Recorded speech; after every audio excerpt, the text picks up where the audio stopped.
When I used to do transfers, I checked like one tape out of a box. Usually I would zero. I worked in the old cotton mill, and the oak leaves up there in the grain. I went to Memphis and I worked in the spinning mill. I just worked around. You know, as I'm married, I moved around. I landed back here. Let me know where I can plug in, James. You went from mill to mill, huh? Well, You went from one mill to another. oh yeah.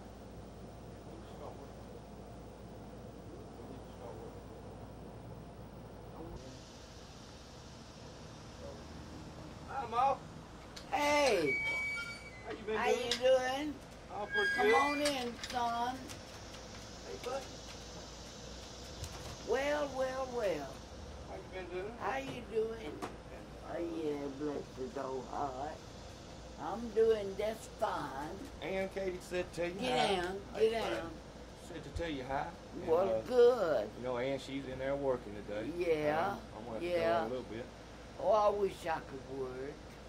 Oh, I miss my job so Sure, bad. We'd love to have you down there. We need somebody to get everybody fired up down there. That's true.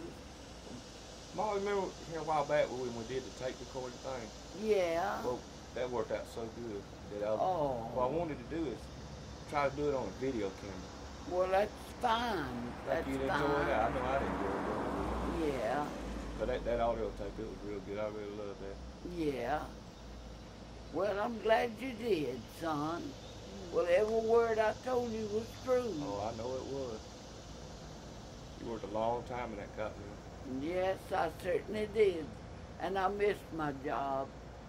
I cried for 2 weeks after they laid, after I retired. I wanted to go back so bad. I love to go clothes off you and throw you in the bright patch. Okay. Start now. Ma, remember how we talked on the tape that time, the audio tape? Well, what I want you to do is just kind of tell me about how old you was when you first went to work in the mill, and what you was doing, and kind of what the conditions was, and how you liked it, and what you really thought about working in the mill, and how the pay was, and things like that. Okay. All right. When do you want me to start? Yeah. Well, I don't hardly know how to start it off. That's Just like we did on the audio tape, that act like we ain't even got a camera, just. well.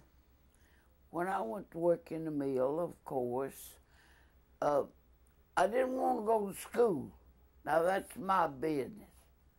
I was only in the 4th grade, and I just didn't like school, and I didn't want to go to school. I decided I wanted to go to the mill and go to work. Well, Mama said, no, you can't go. I said, well, Mama, I don't want to go to school.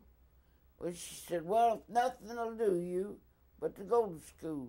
She had sold my horse and wagon. See, I used to haul store wood. Mm-hmm. See, I worked down at the Pepperell Mill Village. I'd buy that wood for $1/4 a load, and I'd bring it up here, and Mr. Sagers, he had a cancer on the side of his face, but he'd chop it up for me, and I'd load it back in my wagon and take it over here to Mill Village, sell it for $1 a load. So one morning, me and little May Roy and May Roy and Johnny Future, we was on the wagon, and they was cutting up, and I didn't hear the train coming. And the bend just below the mill there. Yes, ma'am. A big bend. Right where I work at A big now. 9 o'clock passenger train was coming, but I didn't hear it.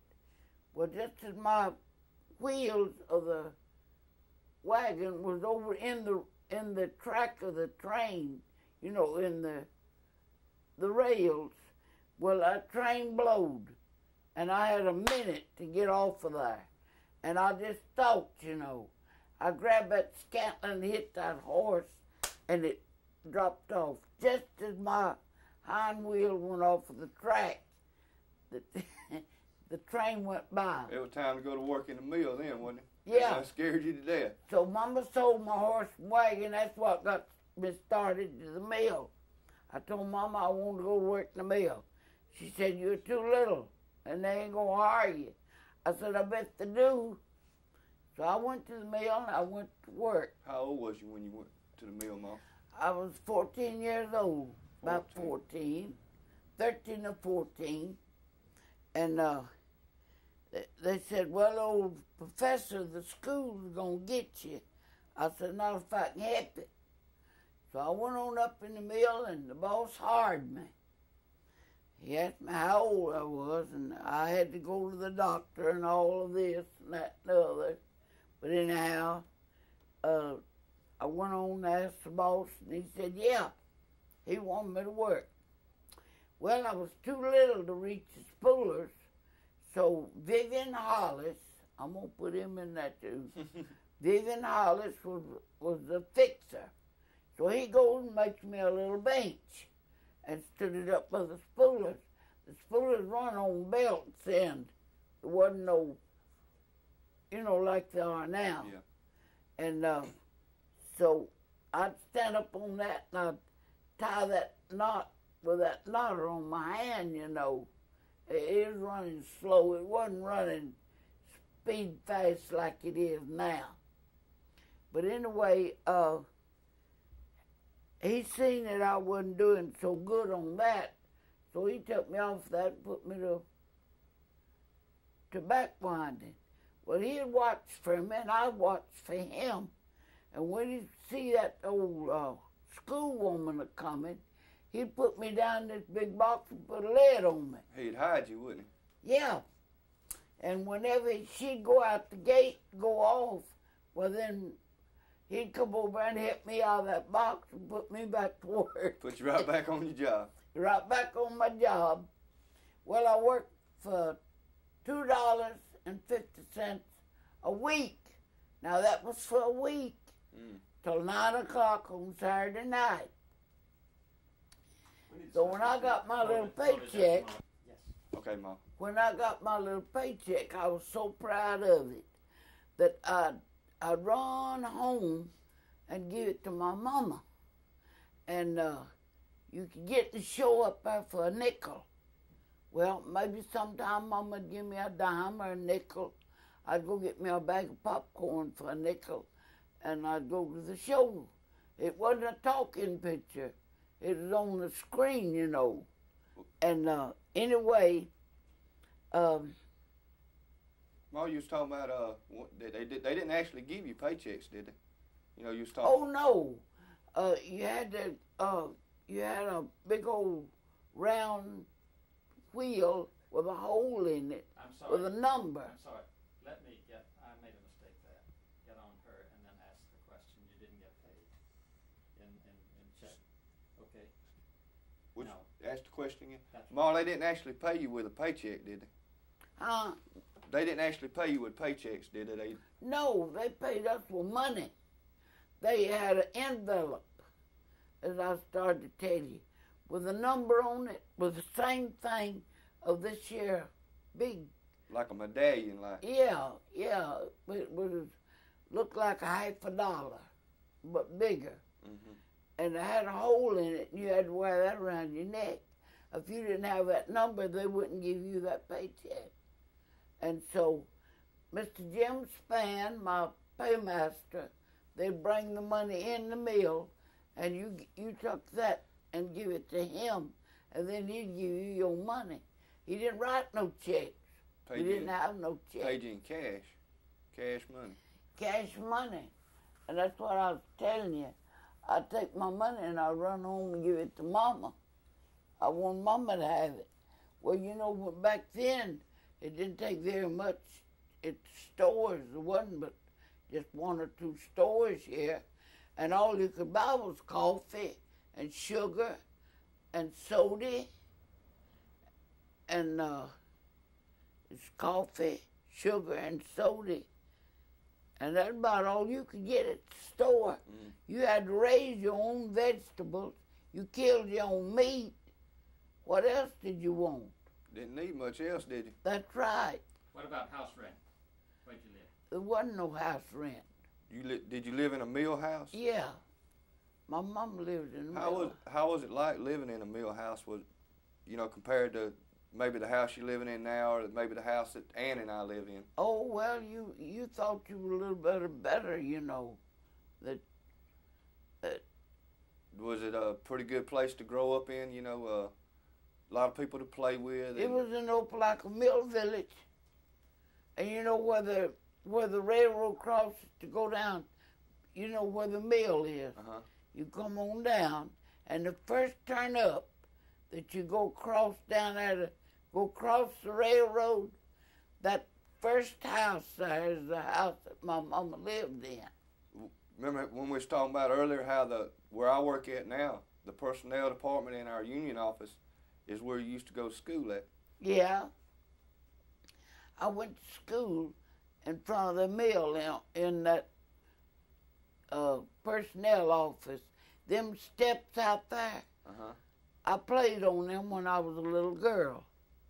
But as I started to tell you, when I went in the mill, when the schoolwoman would come in the mill hunting kids, that was in there, was supposed to have been in school, which I know I ought to have been there now, but I didn't know it then. I didn't want to go.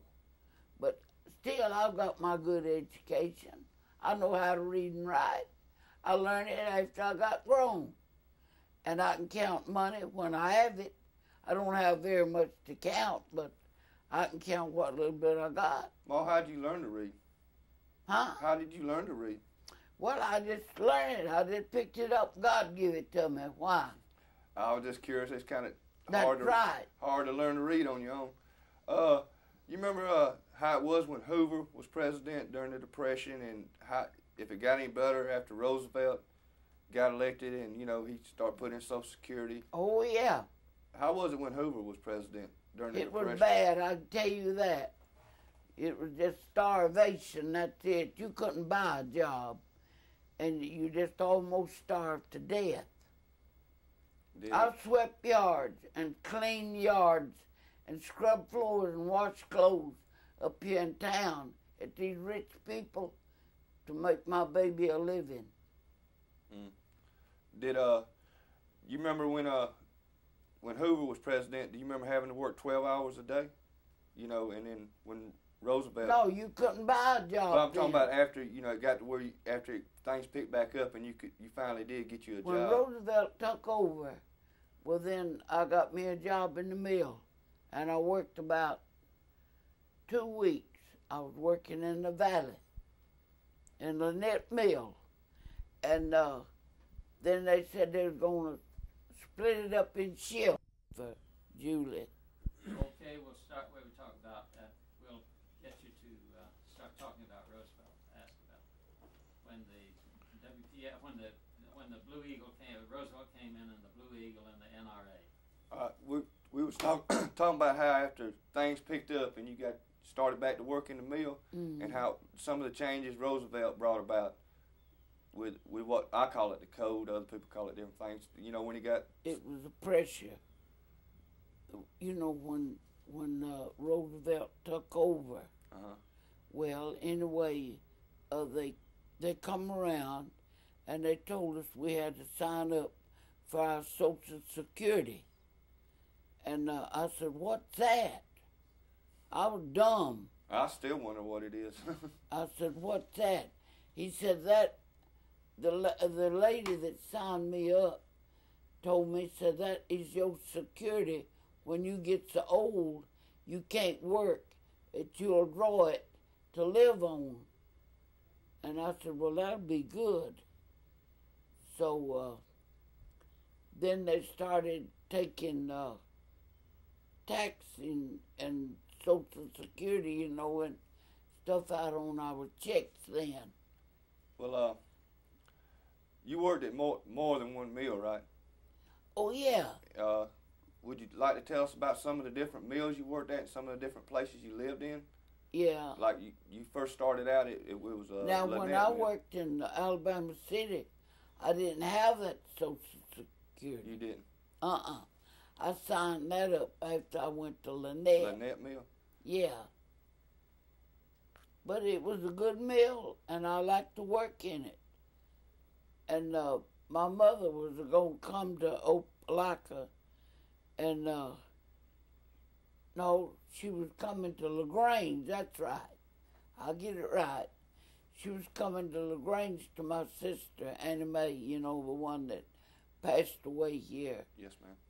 And anyway, she wanted me to come with her, and I quit my job there to come with her to LaGrange. Well, I went to work in Hillside. Hillside. Well, I didn't like that too good, and the old boss, he accused me of tying a knot with a knotter when I was supposed to tie it with my fingers, but I didn't. I tied that knot with my fingers, but he said I tied it with that knotter, but I didn't. I can tie a weave not good as you can. Probably better. And you're a weaver. No, I'm not a weaver. And I'm a loom fixer. Oh, I thought you was a weaver. No, my wife, Ann, she's a Oh, smash yeah, hand. that's right. But anyway, I got mad with him, and I told him, I said, well, if that's the way you feel about it, I'll just go home. I went home, and then I come to Opelika, and I got me a job in, let's see now, wait a minute. I'm getting ahead of myself.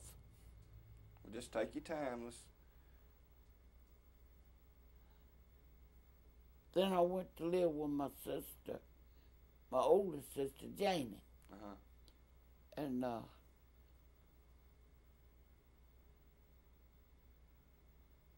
then I went to the spinning mill, and then I had to quit work. Then my little girl, me and my husband was living together, and he ran off and went to his mama's the summers. So I had to quit work, and I lived with my oldest sister till my baby was born. And then I didn't work no more then till she was about 5 or 6 years old. Ollie, my daughter. Is that when you come to Opelika Mill after that, or was a mill? No. Then, yeah. She was about 5 or 6 years old when I went to walking up down the railroad from Opelika Mill to Pepperell. I got me a job in Pepperell. Tell us a little bit how you got your job in the Pepperell Mill. How hard it was to get a job.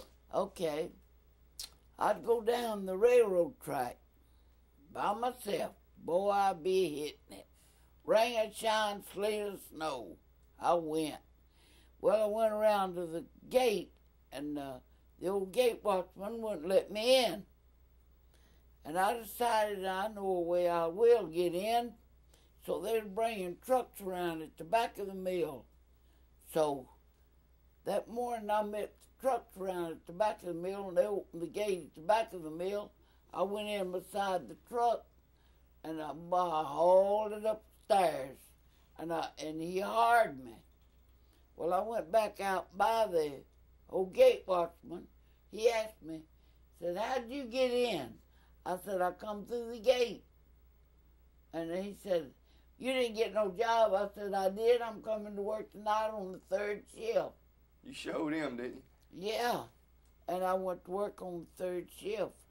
But I come backwards and forwards up that, not on the 3rd shift. Listen to me, I'm telling you wrong.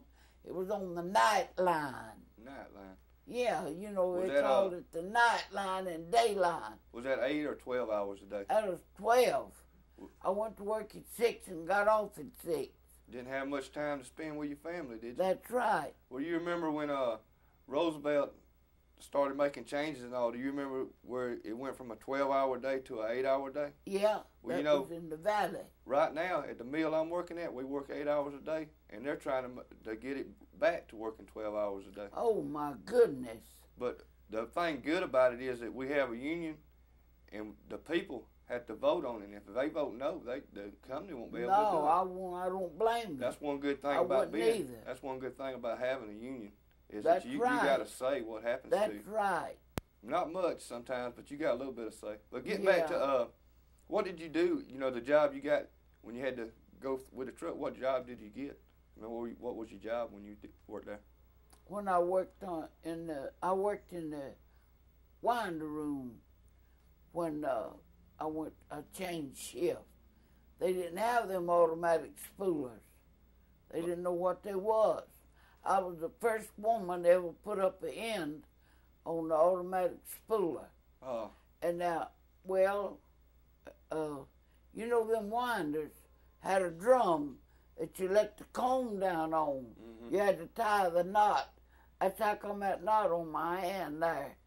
You had to tie the knot, let it go down on the drum. But these automatic spoolers, you didn't.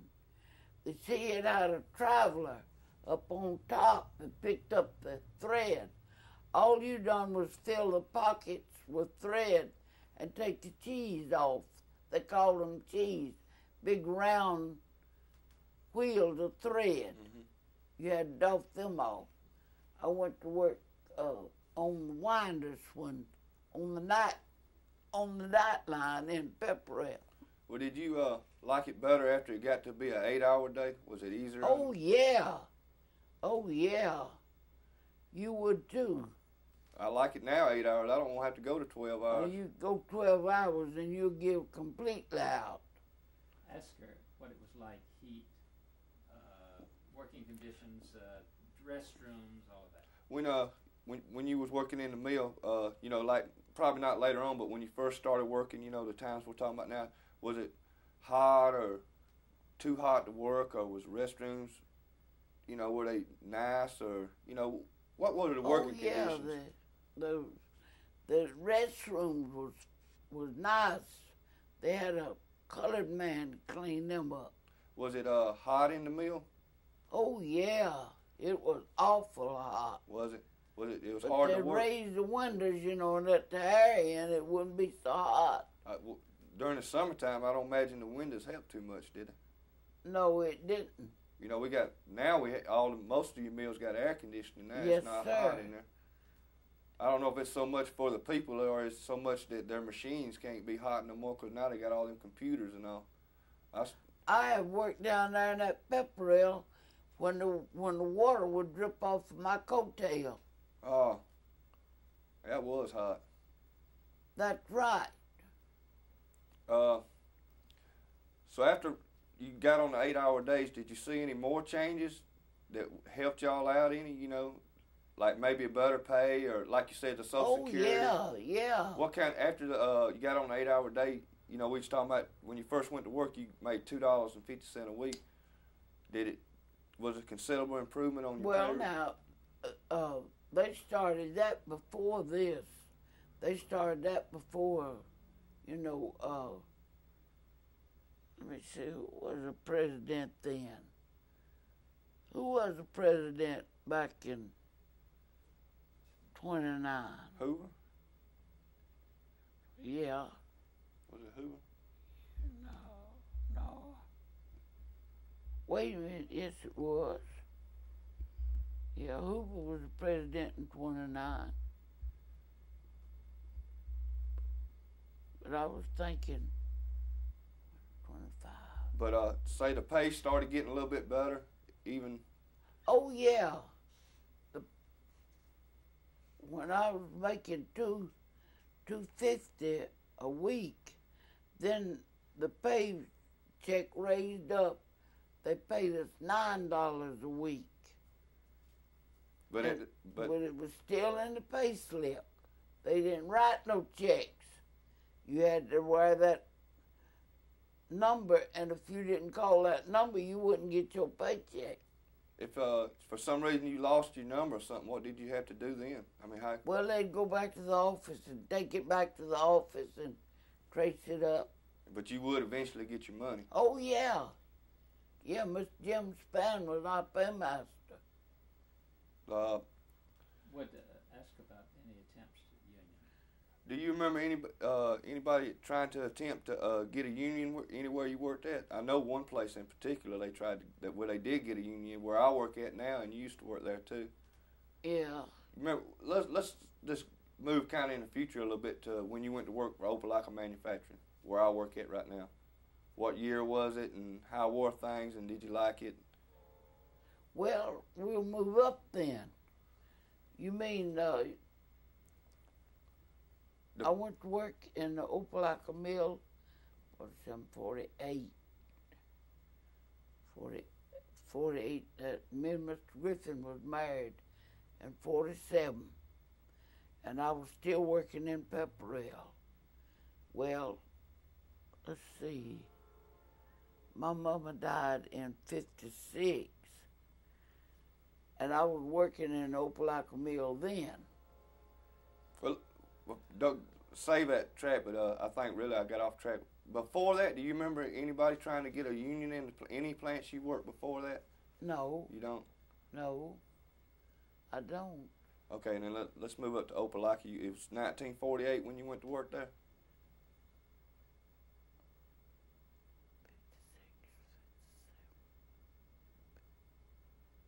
Does that date's really not that important? We'll just say late 1940s. Yeah. Okay, what kind of products were they doing then? I know one time you told me it wasn't a weaving operation then. It was just a thread mill. Just a thread mill. What was your first job there? My first job. At the Opelika plant. Down here. Yes, ma'am. Spooling. Spooling. I was spooling, and then he took me off that and put me to re-spooling.